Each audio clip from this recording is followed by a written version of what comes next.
오늘 말씀은 앞으로 인생을 많이 살 사람들이 들어야 되는데, 그런데 그런 생각을 가지고 있었는데 좀 왔으면 좋겠다 싶었는데 학생들도 있고 해서 참 감사하다 이렇게 생각이 됩니다.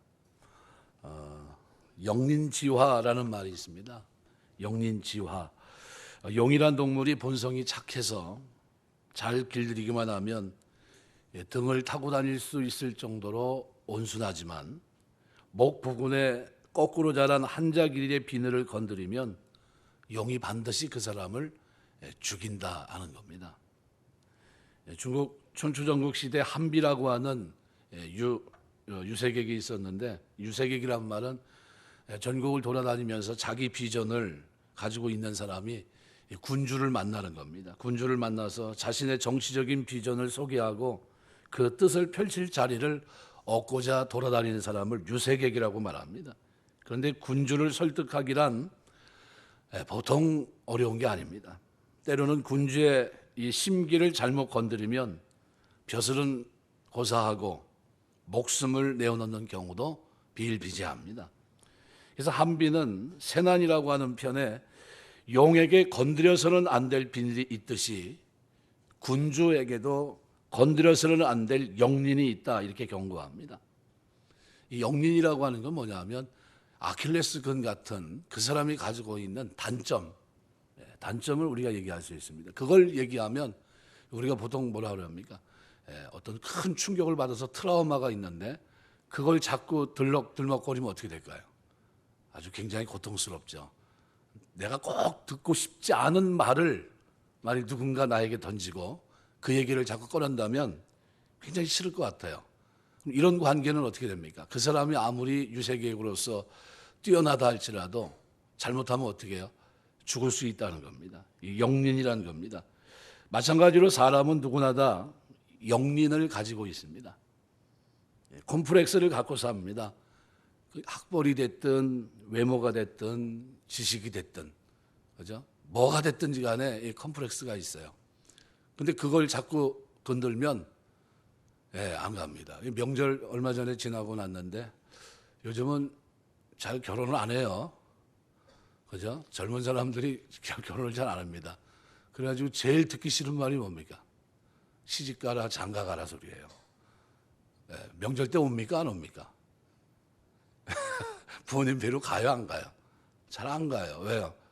가면은 환영해주고, 그래, 수고했다, 이렇게 껴안아주고, 그래, 그동안 어떻게 잘 됐냐 하면서 뭐 이것저것 물어봐야 되는데, 초점이 어디에 맞춰져 있어요?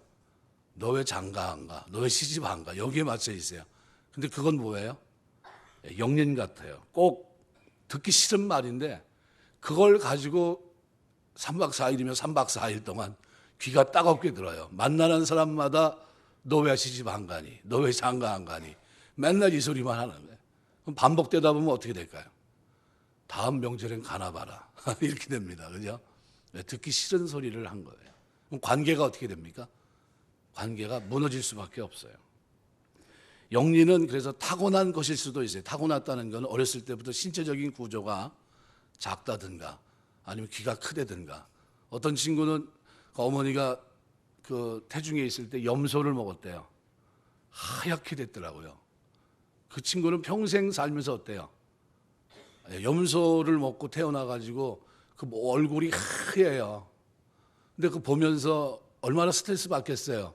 근데 지나간 친구들이 뭐라고 부릅니까? 염소라고 불러요. 야, 염소야, 염소야, 그렇게. 근데 그 친구는 그게 뭐예요? 스트레스예요. 그냥 뭐 이렇게 갈아버리고 싶은 거예요. 안 보이고 전혀 이 사람들 모르는 세상으로 빨리 떠나고 싶은 그런 충동 속에서 살아가요. 그게 영린입니다. 태어날 때부터 가지고 있는 신체적인 결함, 이런 겁니다. 근데 그것 말고도 살아가다 뭐 교통사고 났다든가 해서 제2의 장애인이 되는 경우가 있어요. 휠체어 신사를 진다든가 뭐 이렇게 다양한 정신적인 충격으로 병원에 간다든가 뭐 이런 것, 이게 다 영린입니다. 반대로 순린이라는 것이 순린. 이게 순린이라는 건 뭐냐면 그 사람이 좀 자랑하고 싶은 것이 있어요. 이것만큼은 내가 좀 드러내주고 싶은데 다른 사람이 이걸 좀 알아줬으면 좋겠는데 하는 그런 겁니다. 그런데 이런 거를 사람들은 은근히 다른 사람이 좀 나를 좀 이렇게 좀 세워줬으면 좋은데 대부분의 사람들은 어떻습니까? 순님보다 영린에 관심이 많아요. 뭐를 잘못하고 있을까? 뭐가 허점일까? 뭐가 핸디캡일까? 여기에 뭐가 콤플렉스일까? 여기에 관심이 많습니다. 부정적인 것, 감추고 싶은 것에도 관심이 있습니다. 사람들은 타인에 대해서 이야기할 때에도 장점보다는 단점을 말하기 좋아합니다.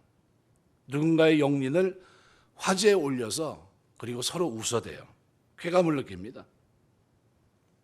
대표적인 게 탈모가 그런 경우인데, 저희 이제 동료 목사 가운데서도 젊었을 때 이렇게 벌써 반 정도 지나가고 지금 한 3분의 1 절반 정도 이렇게 가가지고 나온 친구가 있어요. 그래서 내가 전대협 소속이라고 그랬더니 집사람이 저한테 전대협 소속이 뭐냐고 물어보더라고요. 그래서 전국 대머리 협회 소속이라고.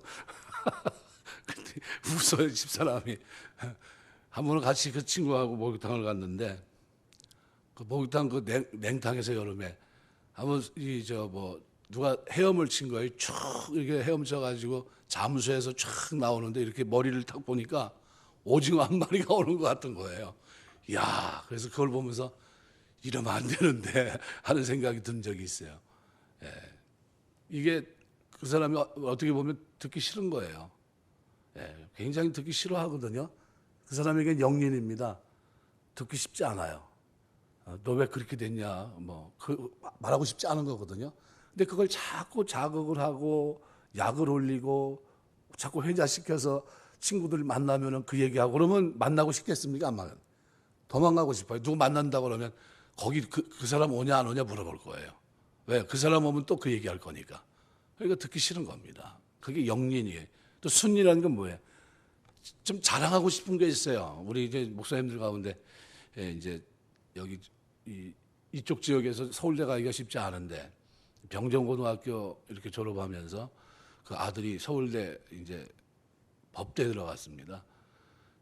근데 이제 본인이 가르쳐 가지고 했거든요. 그래가지고 자꾸 물어보고 이제 자랑하고 싶은데 아무도 관심을 갖지 않으면 어때요? 근질근질한 겁니다. 좀 누가 좀 물어봐 주면 좋을 텐데, 어떻게 가르쳤냐 좀 얘기하면 참 좋을 텐데 안 물어봐요. 안 물어봐. 그런 거는. 근데 자꾸 얘기하면 어때요? 기분이 흐뭇한 겁니다. 본인은 뿌듯하고. 그건 듣고 싶은 얘기예요. 그래서 순린입니다. 그리고 관계가 그래서 되게 중요합니다. 대인관계에 좋은 사람의 공통점은 상대방의 순린을 얘기합니다. 좋은 점, 기분 좋은 일, 축하할 일, 여기에 대해서 어떻게 해요? 공감하고 참 좋다, 너 참 잘했다 하면서 자꾸 어떻게 해요? 서로 기뻐해 줍니다. 그런데 대인관계에 좋은 사람들은 자기의 약점을 얘기합니다. 상대방에게 장점을 얘기하고, 이게 특징이에요.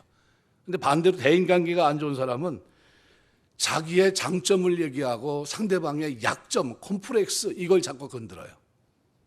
그래서 지나가고 잊어먹고 있는데도 그걸 그냥 대중 앞에서 꺼내가지고 너 그때 왜 그러지 않았냐고 하면서 다 지나갔는데 들쑥들쑥거립니다.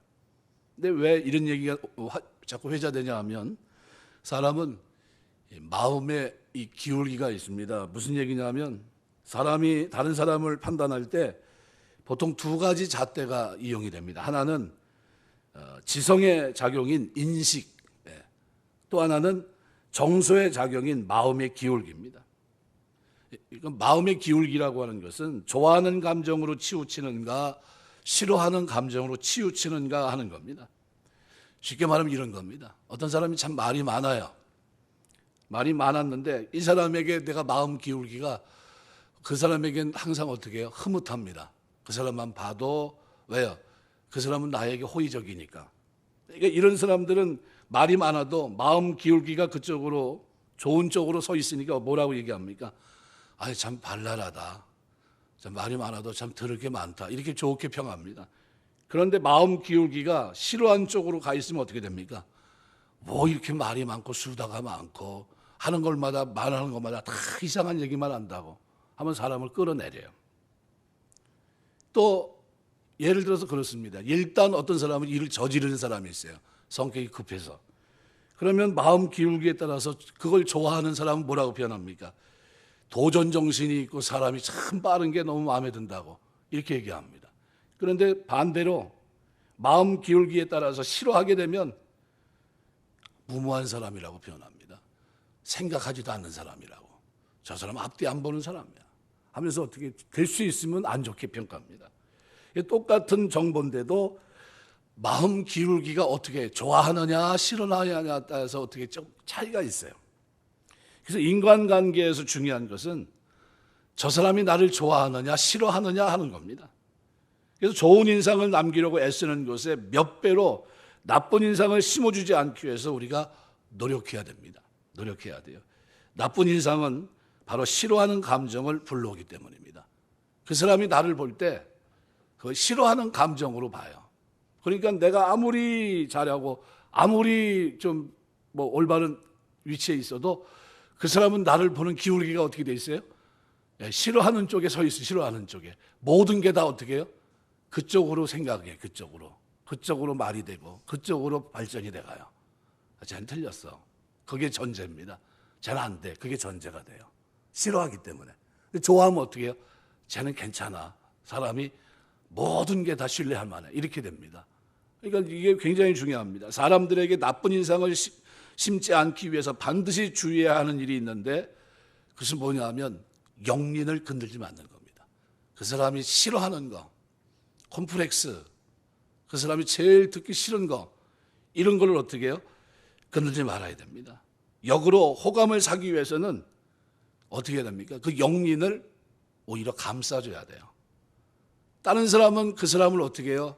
그걸 가지고 조롱하고 비난하고 뒤에서 어떻게 해요? 손가락질해도 내가 그 사람과 좋은 관계를 맺으려면 어떻게 됩니까? 그 사람의 허물을 확 덮어버려야 돼요. 아무리 뭐라고 해도 그 사람 그런 사람 아니야. 그럼 이 말이 어떻게 삥 돌아서 들어갑니다. 뭐라고 들어가요? 아무개 그러는데 널 그 사람이 이렇게 얘기하더라. 예수 믿는 사람들은 그래서 영린보다는 뭘 해야 돼요? 순기능적인 역할을 많이 해야 됩니다. 중국 위나라에 오기 장군이라는 사람이 있었는데 어느 날 전쟁을 하다가 이제 한 병사가 이렇게 보니까 다리에 종기가 생겼고 뭐 환부를 보니까 뭐 고름이 나오고 막 엉망진창입니다. 고통스러운 병사를 발견하고는 이 오기 장군이 환부에 입을 대고 그다음에 고름을 입으로 빨아냈어요.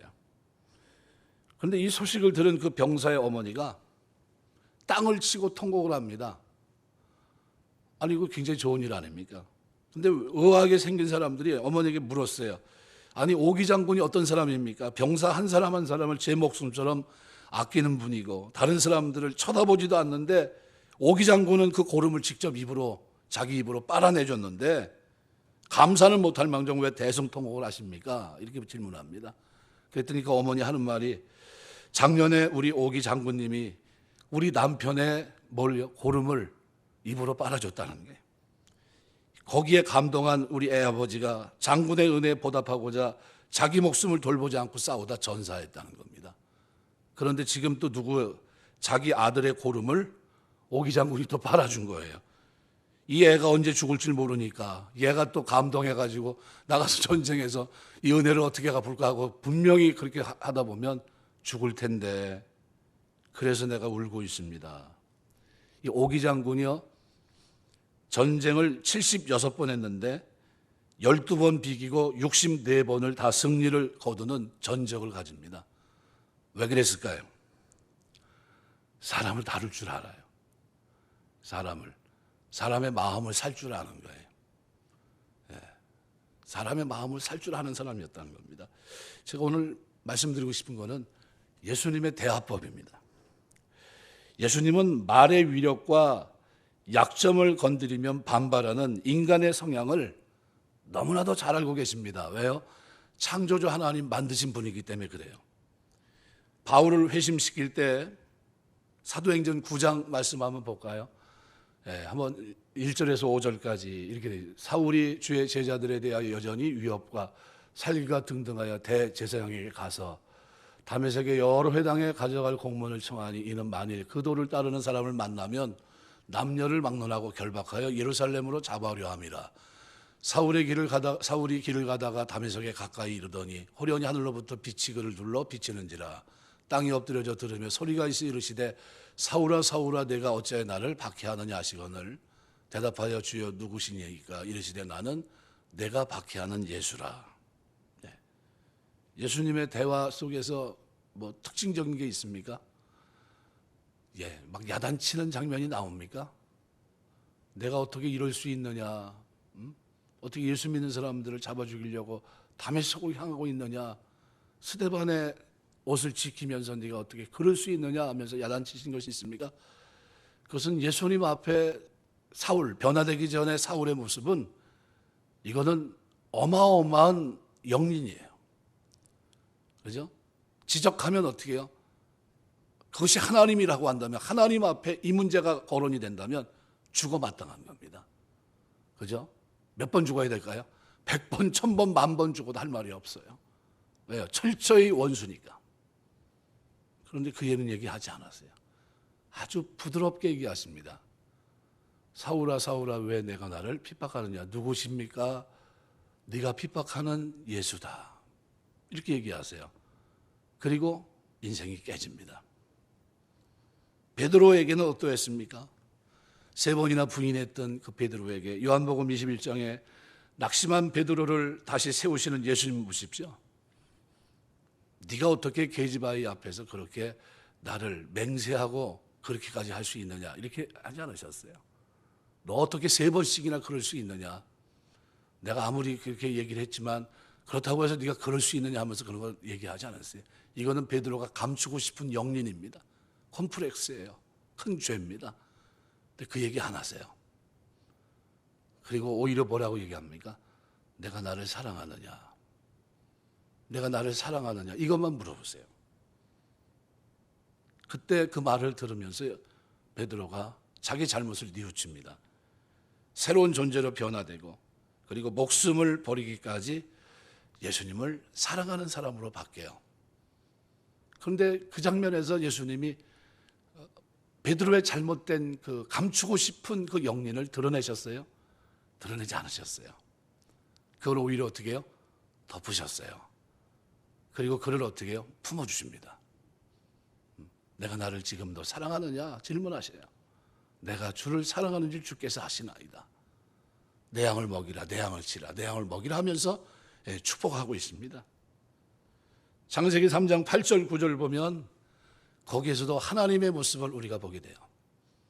죄를 졌는데 어느 날 하나님께서 찾아오셨어요. 봤더니 어디 있어요?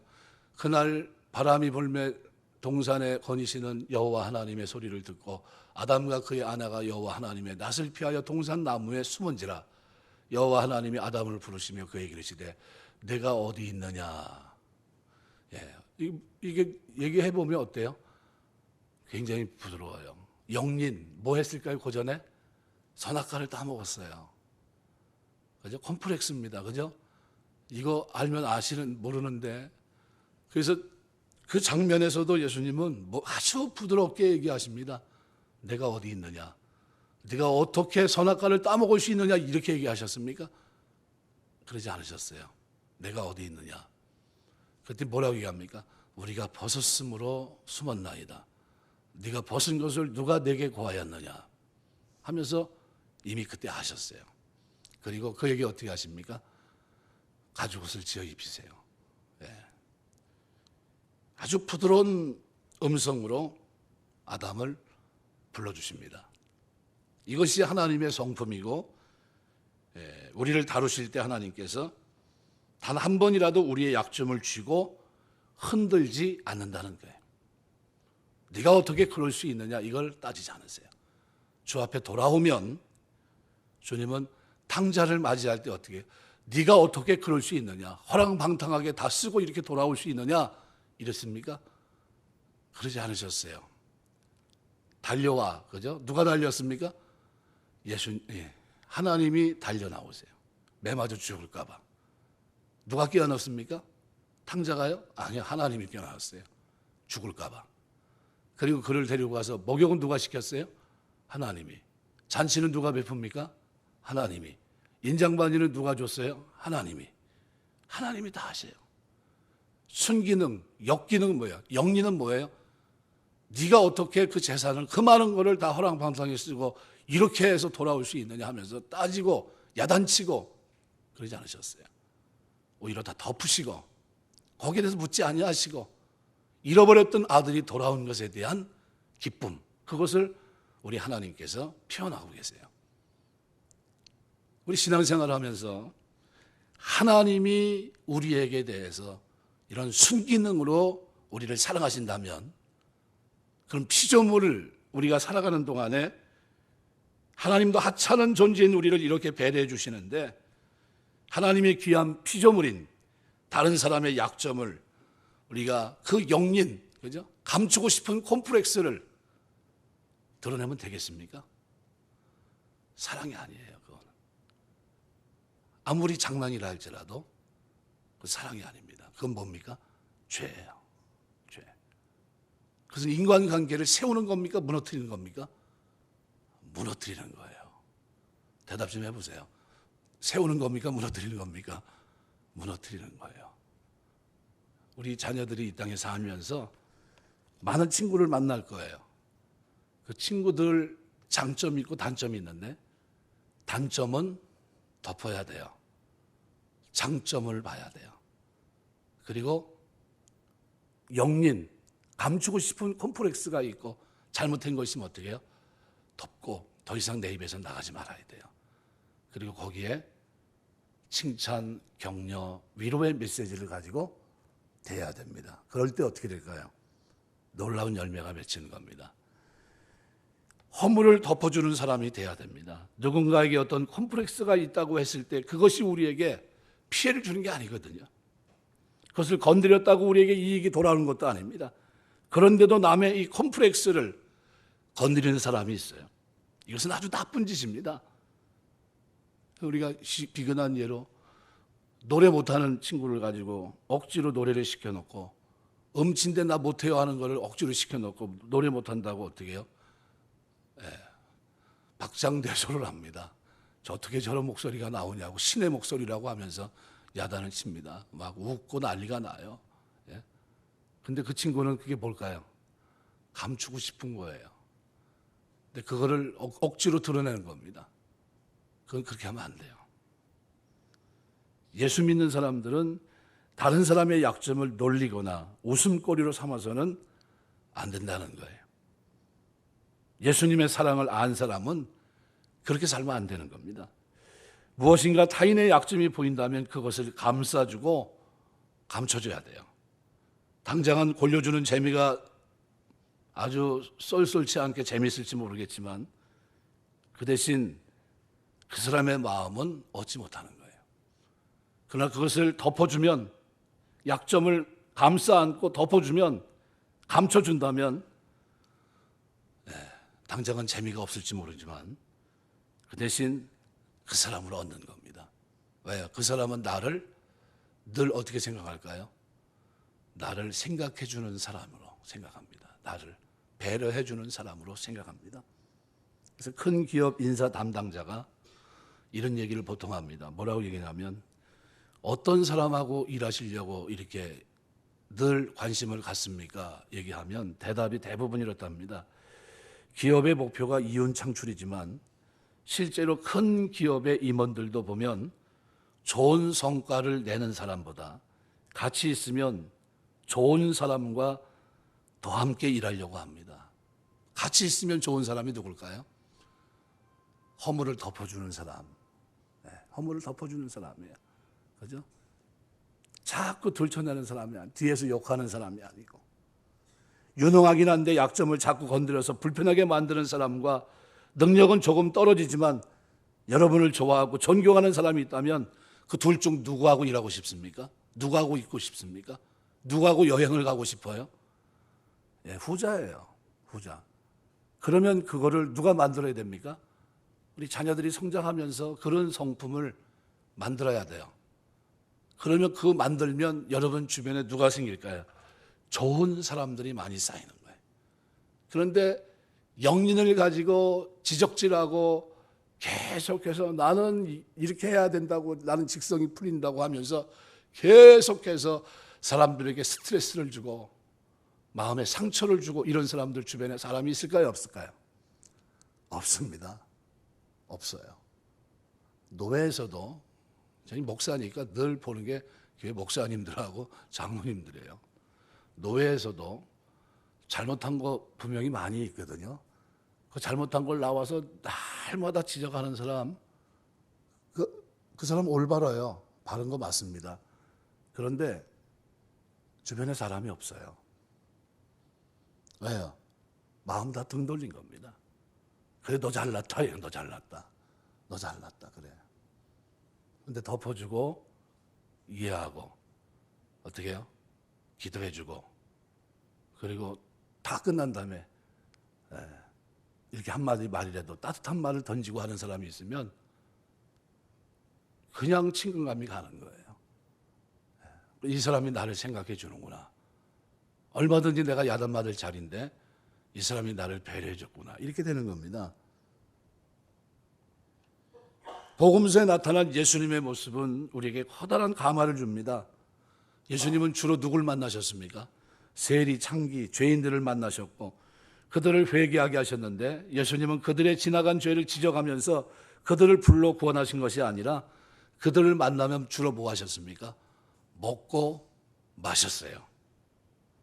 근데 그들은 뭐 했어요? 예수님 만난 사람들은 회개합니다. 마태복음 9장 10절에서 13절 보시면 예수께서 마태의 집에서 앉아 음식을 잡수실 때 많은 세리와 죄인들이 와서 예수와 그의 제자들과 함께 앉았더니 바리새인들이 보고 그의 제자들에게 이르되 어찌하여 너희 선생은 세리와 죄인들과 함께 잡수시느냐.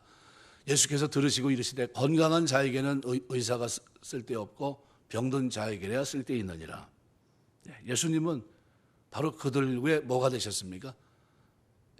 영린으로 대하지 않으셨어요. 네가 어떻게 그렇게 살 수 있냐? 너 이래가지고 너 천국 가겠냐?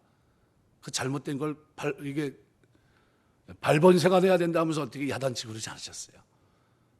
그들과 그냥 묵묵히 식사했습니다. 그 대표적인 사람이 누굽니까?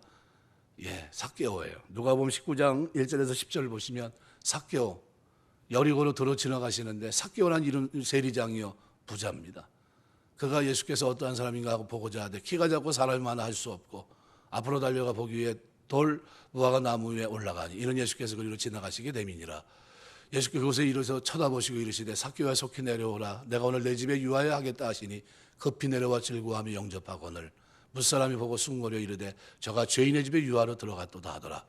삭개오가 서서 주께 여짜오되 주여 보시옵소서 내 소유의 절반을 가난한 자들에게 주겠사오며 만일 누구의 것을 속여 빼앗은 일이 있으면 내 갑절이나 갚겠나이다. 약점을 어떻게 해요? 삭개오 약점, 너 왜 뽕나무에 올라가냐? 왜 이렇게 작냐?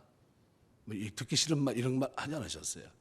삭개오 내려오라. 내가 오늘 내 집에 유하여야 되겠다. 그 말에 삭개오 세리장이여 부자였던 그가 무너집니다.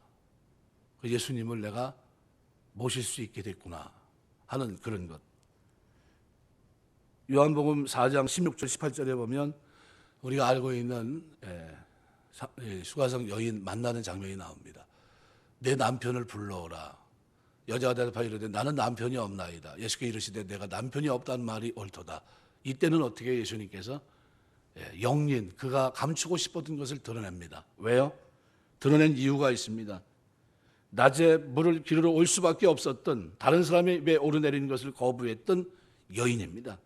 예수님은 그 영린을 건드려서 그에게 더 좋은 것을 주고자 했던 겁니다. 영린을 건드려서 그 사람을 무시하고 처절하게 무너뜨리려고 한 것이 아니라 그 사람의 삶을 세상 속에 바르게 살 수 있도록 끌어주시기 위해서 상처를 주님께서 건드신 거예요. 이 여인의 영린을 건들지 아니하셨다면 아마 이 여인은 자신의 잘못을 뉘우치지 못했을 것이고 그는 그렇게 살아갔을 겁니다. 오히려 예수님은 허물을 덮는 사랑으로 그들을 품으시면서 당신의 거룩한 인격과 정직한 가르침을 통해서 사람들이 자신들의 죄를 깨닫도록 만들어 주셨던 겁니다. 바리새인 서기관들은 자기들도 지키지 않는 율법을 냉혹하게 가르치면서 백성들의 마음에서 멀어져 갑니다. 우리는 의롭고 너희들은 의롭지 못하다는 거예요. 그러면서 자꾸 뭐만 합니까? 잘못된 것만 자꾸 지적해요. 그렇게 살면 되겠냐? 야단만 칩니다. 조금만 잘못해도 어떻게 해요? 야단칩니다. 그런데 예수님은 죄인들과 먹고 마시면서 친구가 되셨고, 그러면서 율법보다 더 큰 하나님의 사랑을 깨닫게 하셨고, 율법의 정신으로 돌아가 살 수 있도록 그들을 끌어내십니다. 어둠의 자리에서. 그래서 오늘 본문에 우리가 한 절 묵상했지만, 사랑은 허다한 죄를 덮는 겁니다. 허다한 죄를 덮는 거예요. 이 한 구절을 설명하기 위해서 제가 여러분에게 영린과 순린이라는 것을 설명했던 겁니다. 어떻게 사시겠습니까? 삶은 여러분 선택이에요.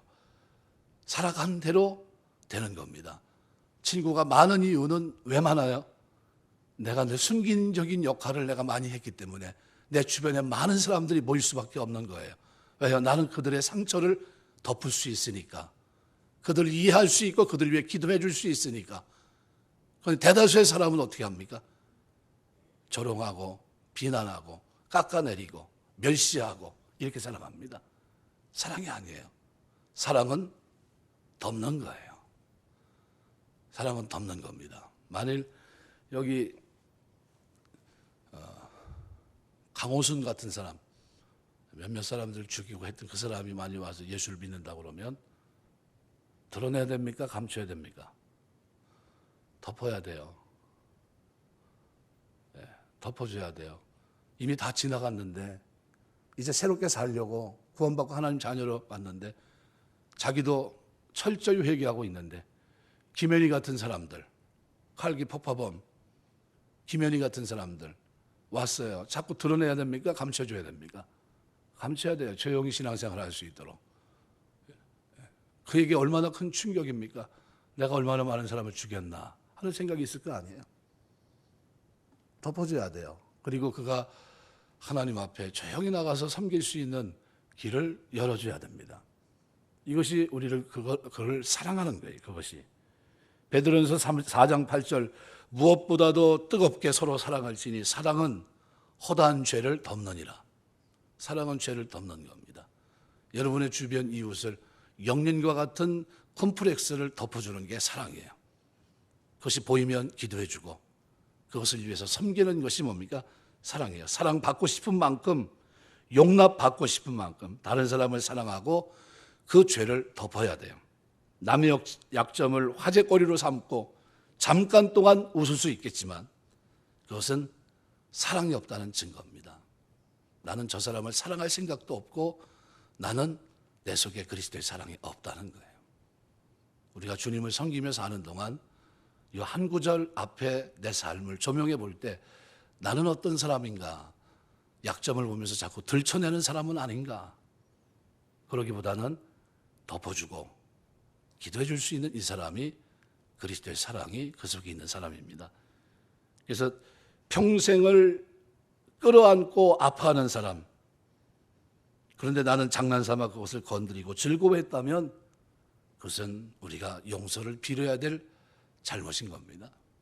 그는 평생을 핸디캡을 가지고 콤플렉스를 가지고 살아가고 있는데 그걸 들춰서 그 사람을 가슴 아프게 했다면 하나님 앞에 뿐만 아니라 그 사람에게 죄를 진 겁니다. 그러지 마셔야 돼요. 예수 믿는 사람들은 주변 사람들을 어떻게 해요? 덮어줘야 돼요. 누군가의 약점이 눈에 보이면 사랑으로 덮어주고 다른 사람들에게 드러나지 않도록 감싸주는 이 사람이 구원받은 하나님의 백성의 삶을 사는 사람입니다. 우리가 그런 자리로 나갈 수 있는 여러분 되시길 주의 이름으로 축원합니다. 그래서 우리가 신앙생활하면서 우리 자녀들이 성장하면서 친구들 놀리고 하는 게 잠깐은 그럴 수 있어요. 그것이 습관이 되고 그것이 반복되다 보면 나도 모르는 사이에 내 주변의 친구들은 다 어떻게 해요? 다 떠나갑니다. 나를 어떻게 생각해요? 사람들이 감정이 나를 딱 볼 때 감정이 안 좋아요. 내가 아무리 옳은 일을 해도 저는 뭐 그런 못 믿어 이렇게 됩니다. 그죠? 근데 감정 기울기가 어떻게 돼 있어야 돼요? 나를 볼 때 웃어야 돼요. 나를 볼 때 웃을 수 있어야 돼요. 여러분을 볼 때 여러분 주변에 있는 사람들의 감정 기울기가 맑음이 돼야 됩니다. 흐림이 되면 안 돼요. 비가 오고 폭풍이 치면 안 됩니다. 비바람이 치면 안 돼요. 여러분을 볼 때 맑음이 되시길 주의 이름으로 축원합니다. 예, 그냥 무조건 맞다고 그러네. 한 10시쯤 되니까 이제는 눈이 감기셔가지고 예, 그러신 분이 있어요. 우리 신앙생활 하면서 여러분이 이걸 늘 마음에 두고 사셔야 돼요. 그래야 우리가 순기능적인 역할을 합니다. 사랑. 하나님 우리에게 주신 계명은 뭡니까? 마음을 다하고 성품을 다하고 힘을 다하여 주 너희 하나님을 사랑하고 또 그와 같이 내 이웃을 내 몸과 같이 사랑하라. 이 계명을 주셨어요. 이 계명은 덮는 계명입니다. 사랑하라는 거예요. 영린으로 살지 말고 순인으로 살라는 계명입니다. 이 계명이 여러분 마음속에 삶 속에 있어서 하나님 앞에 나아가는데 여러분의 삶이 축복된 삶이 되시길 주의 이름으로 축원합니다. 기도하겠습니다.